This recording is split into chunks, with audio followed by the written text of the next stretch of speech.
Hello dear my student, आप सभी का स्वागत है मेरा यूट्यूब चैनल चंदू बायोलॉजी वाला में। तो कैसे हैं? आशा करते हैं कि आप लोग अच्छे होंगे और अपने 2026 के एग्जाम के लिए तैयारी कर रहे होंगे। तो आज हम लोग कुछ ऐसे इंपॉर्टेंट टॉपिक पर बात करने वाले हैं जिसमें एग्जाम के दृष्टि से बहुत ही इंपॉर्टेंट यह टॉपिक है।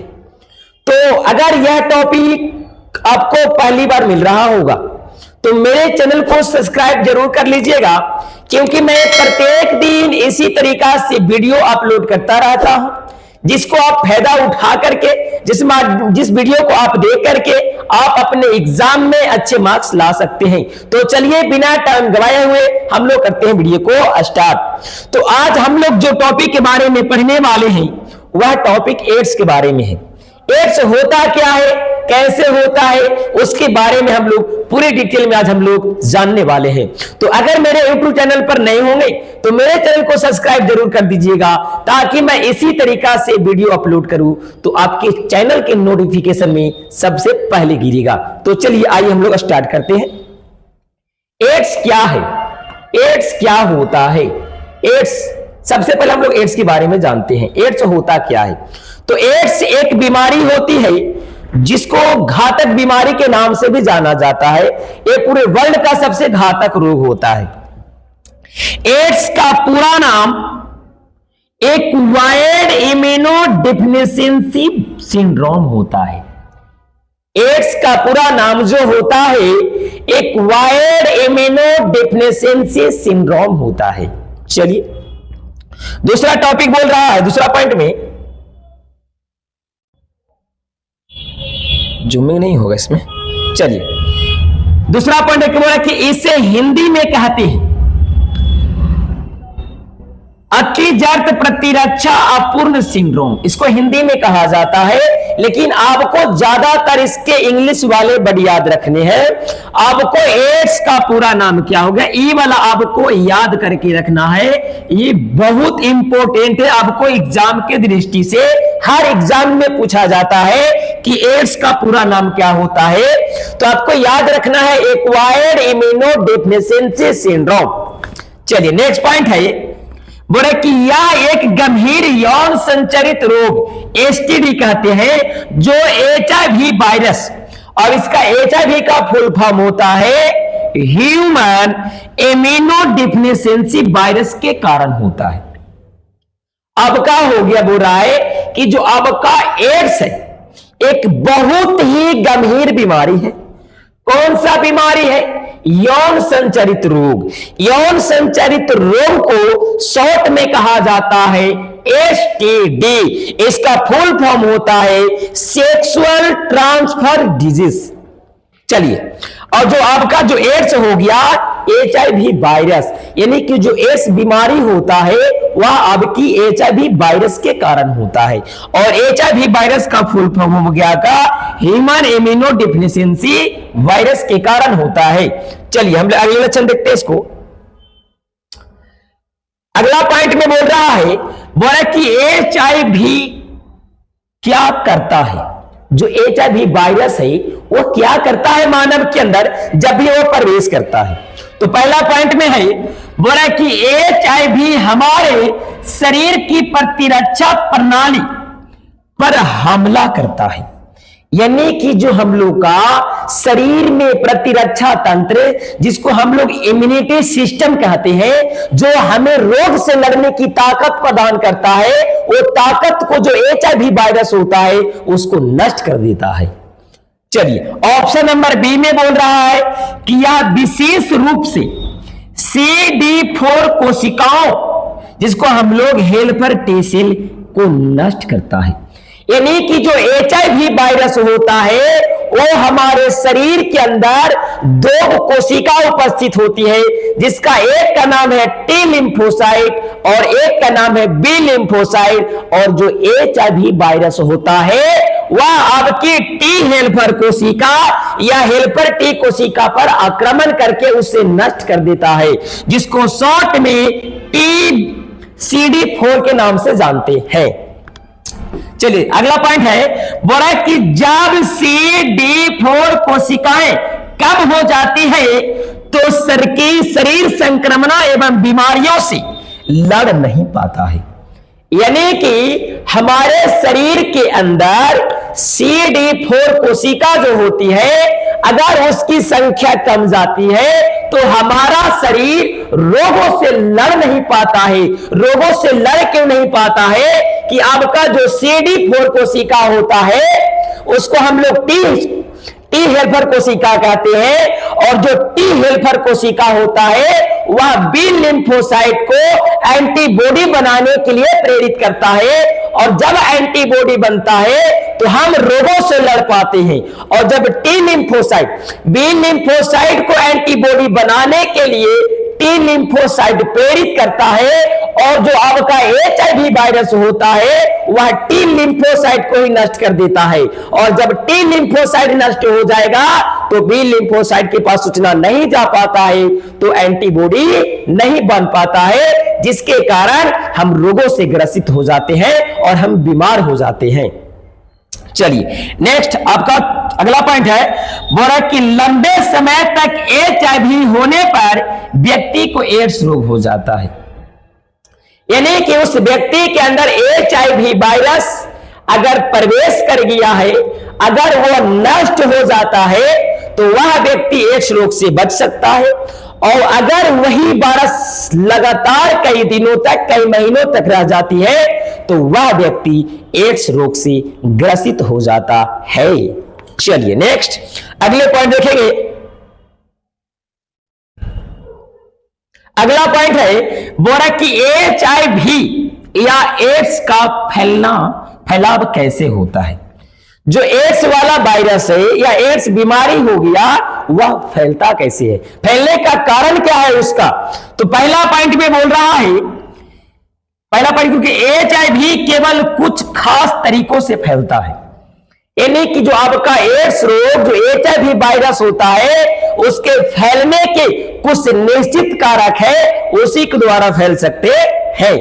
तो पहला पॉइंट में है, बोला कि असुरक्षित यौन संबंध से, यानी कि जिसमें आपका ब्रैकेट में लिखा हुआ है बिना कॉन्डोम के। यानी कि अगर कोई व्यक्ति असुरक्षित संबंध बनाता है तो वह व्यक्ति यौन संचारित रोग से, एड्स वाले रोग से वह ग्रसित हो सकते हैं। चलिए सेकंड पॉइंट है, बोला कि संक्रमित व्यक्ति सुई का इंजेक्शन प्रयोग करने से। यानी कि अगर कोई व्यक्ति एड्स रोग से ग्रसित हो गया है और अगर उस व्यक्ति के द्वारा प्रयोग किया गया सुई को स्वस्थ व्यक्ति को चढ़ा दिया जाएगा तो वह व्यक्ति भी एड्स रोग से ग्रसित हो सकता है। चलिए तीसरा पॉइंट है, बोला कि संक्रमित रक्त चढ़वाने से। यानी कि वह व्यक्ति को अगर एड्स रोग हो रहेगा और उसका ब्लड अगर किसी स्वस्थ व्यक्ति को अंदर चढ़ा दिया जाता है तो वह व्यक्ति भी एड्स रोग से संक्रमित हो जाएगा। चलिए नेक्स्ट, बोला कि मां से बच्चों में गर्भ अवस्था, प्रसव या स्तनपान के दौरान, यानी कि एक बच्चा के अंदर जो एड्स रोग होता है उसके अंदर भी फैल सकता है। कैसे फैलेगा? गर्भ अवस्था में, यानी कि जब बच्चा गर्भ में पल रहा होता है तो उस वक्त भी एड्स रोग उसके हो सकता है। ऑप्शन नंबर बी में है प्रसव क्रिया के द्वारा भी फैल सकता है, क्योंकि जब प्रसव क्रिया होता है तो बहुत ज्यादा ही ब्लीडिंग होता है, तो जिसके द्वारा भी फैल सकता है। अब का तीसरा है स्तनपान, यानी कि अगर एड्स वाली महिला अगर वह अपने बच्चे को स्तन से दूध पिलाते हैं तो उनकी बच्चा भी ग्रसित हो सकता है। चलिए अगला पॉइंट है, इसका नोट पॉइंट में रहेंगे, बोला कि ध्यान रहे HIV छूने, खाने, बोला खाना खाने, हाथ मिलाने, बोला कीड़े काटने या हवा पानी से नहीं फैलता है। यानी कि एड्स वाले मरीजों के साथ आप उसके साथ सो भी सकते हैं, खा भी सकते हैं, नहा भी सकते हैं, आपको कभी भी नहीं फैल सकता है। एड्स रोग तभी फैल सकता है जब आपके अंदर ब्लड का ट्रांसफर होगा, ब्लड का स्थानांतरण होगा, तभी आप एड्स रोग से ग्रसित हो सकते हैं, अन्यथा नहीं हो सकते हैं। चलिए नेक्स्ट देखेंगे, चलिए, एड्स रोग का लक्षण बहुत ही इंपॉर्टेंट एक ही टॉपिक है। जो लक्षण है बहुत ही एग्जाम में कई बार पूछ चुका है कि एड्स का लक्षण क्या होता है, लिखिए। तो आइए ना देख लेते हैं। चलिए, इसमें आपका एड्स का लक्षण क्या क्या हो जाएगा। तो बोला कि शुरुआत में HIV संक्रमण के लक्षण सामान्य होते हैं, जिसमें जुकाम जैसे, लेकिन बाद में लक्षण दिखाई देते हैं। यानी कि HIV वाला जो वायरस होता है, जब उसके अंदर पहली बार प्रवेश करता है तो उसके अंदर सामान्य नॉर्मल सर्दी जुकाम के जैसे होते हैं, और उसके बाद लगातार कई दिनों तक उसके अंदर भी आपके लक्षण, जो एड्स का जो मेन लक्षण होता है, वो आपको दिखाई देना शुरू हो जाते हैं। तो चलिए, इसमें पहला बार दिया हुआ है, बोला कि बार बार बुखार आना। यानी कि अगर किसी व्यक्ति को एड्स रोग है तो उस व्यक्ति को बार बार बाबू बुखार आ सकता है। दूसरा पॉइंट है, वजन तेजी से घटने लगेगा। उस व्यक्ति का शरीर इतना से वह व्यक्ति का वजन घटेगा कि आप कल्पना भी नहीं कर सकते। तुरंत से उसको व्यक्ति का वजन देखेगा तो बहुत ज्यादा गिरावटी आ जाती है। ये एड्स का मुख्य लक्षण होता है। तीसरा है, रात में पसीना आना। उस व्यक्ति को रात में पसीना भी आ सकता है, जैसे मेरा अभी दिन में आ रहा है वैसे उसको रात में आ सकता है। ऑप्शन नंबर सी में है, अगला में, बुरा कि लगातार दस्त होना। यानी उस व्यक्ति को बार बार पखाना भी हो सकता है। अगला पॉइंट है, बुरा कि कमजोरी और थकान महसूस होता है। इसमें वो व्यक्ति को कम काम करने पे अधिक थकावट होगा और कुत्ते के जैसे वो हाँफने लगते हैं, कि जैसे लगता है कि वो दिन भर के वो काम करके आ रहे हैं। इतना उसको हरासमेंट फील होगा 5 से 10 मिनट के काम करने के दौरान। चलिए, अगला पॉइंट है, बोला कि त्वचा पर चकत्ते या फोले पड़ेंगे। यानी उसके शरीर पर जो एलर्जी जैसा होता है उसमें आपका लक्षण दिखाई देता है। ऑप्शन नंबर सी में है, बोला कि फेफड़े, मानसिक और अन्य आंखों पर बार बार संक्रमण हो जाता है। यानी उसको फेफड़ा पर देखिएगा तो कई तरीका से उसको लक्षण दिखाई देने लगेंगे। चलिए नेक्स्ट, निदान देखेंगे। इसका निदान है, बोला कि HIV पता रक्त परीक्षण द्वारा लगाया जाता है। यानी कि उस व्यक्ति को एड्स रोग हो चुका है, उस व्यक्ति को चेकअप करने के लिए उसका रक्त का जांच किया जाता है, जिस टेस्ट का नाम है एलिसा जांच। एलिसा जांच के द्वारा उस व्यक्ति को जांच किया जाता है कि वह व्यक्ति एड्स रोग से ग्रसित है कि नहीं है। चलिए, इसका इलाज है, चलिए इसका हम लोग ट्रीटमेंट में देखेंगे। बोले कि एड्स का पूरी तरह से इलाज संभव नहीं है। एड्स एक ऐसा बीमारी है जिसका अभी तक पूर्ण रूप से इलाज नहीं मिल पाया है, और शायद इसका आगे चल के मिल सके, बट ऐसी आपकी संभावना नहीं लगा जा सकती है। अगला पॉइंट है, बोला कि लेकिन एंटीबायोटिक थेरेपी से HIV वायरस को नियंत्रित किया जा सकता है। चलिए अगला पॉइंट है, बोला कि ART से मरीज लंबे समय तक स्वस्थ जीवन जी सकता है। यानी कि इस व्यक्ति के द्वारा, स्टेज जांच के द्वारा, चेकअप के द्वारा उस व्यक्ति के शरीर में जो आपका HIV वायरस प्रवेश हुआ है उसको नियंत्रित कर सकते हैं। कुछ समय तक उस व्यक्ति को बचा सकते हैं, लेकिन आगे चल के वह व्यक्ति का मृत्यु होना ही होना है। चलिए अगला हम लोग बचाव देखेंगे। बचाव में आपका दिया हुआ है पहला पॉइंट में, बड़ा कि सुरक्षित यौन संबंध बनाए। यानी कि किसी भी अनजान व्यक्ति के साथ अगर कोई शारीरिक संबंध बना रहा है तो उसमें उस व्यक्ति को प्रोटेक्शन का इस्तेमाल करना चाहिए, कॉन्डोम का इस्तेमाल करना चाहिए, जिसके कारण जो शारीरिक संबंध बनाते समय जो आपका ब्लड का ट्रांसफर होता है वो आपका नहीं हो पाएगा। चलिए दूसरा में है, बोला कि सुई या ब्लड साझा न करें।